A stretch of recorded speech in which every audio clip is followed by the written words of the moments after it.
The Inductor Energy Interactive Calculator helps you analyze energy storage and electrical characteristics in inductive circuits. Let's walk through the input fields. First, you'll see the Calculation Mode drop-down menu with 6 options. Calculate energy stored, calculate required inductance, calculate current, calculate power dissipation rate, calculate RL time constant, and calculate energy density. For this demo, I'm selecting Calculate Energy Stored.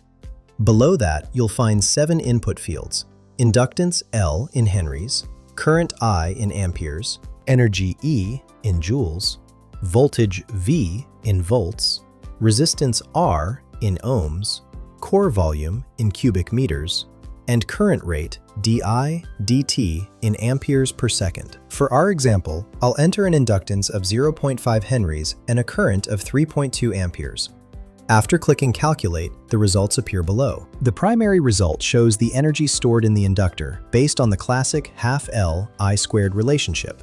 The secondary result displays additional parameters relevant to your selected calculation mode. The Additional Results section provides supplementary calculations like instantaneous power, magnetic field considerations, and time-dependent characteristics when applicable. This tool streamlines inductor analysis for power supply design, motor control, and energy storage applications. Find the link in the description below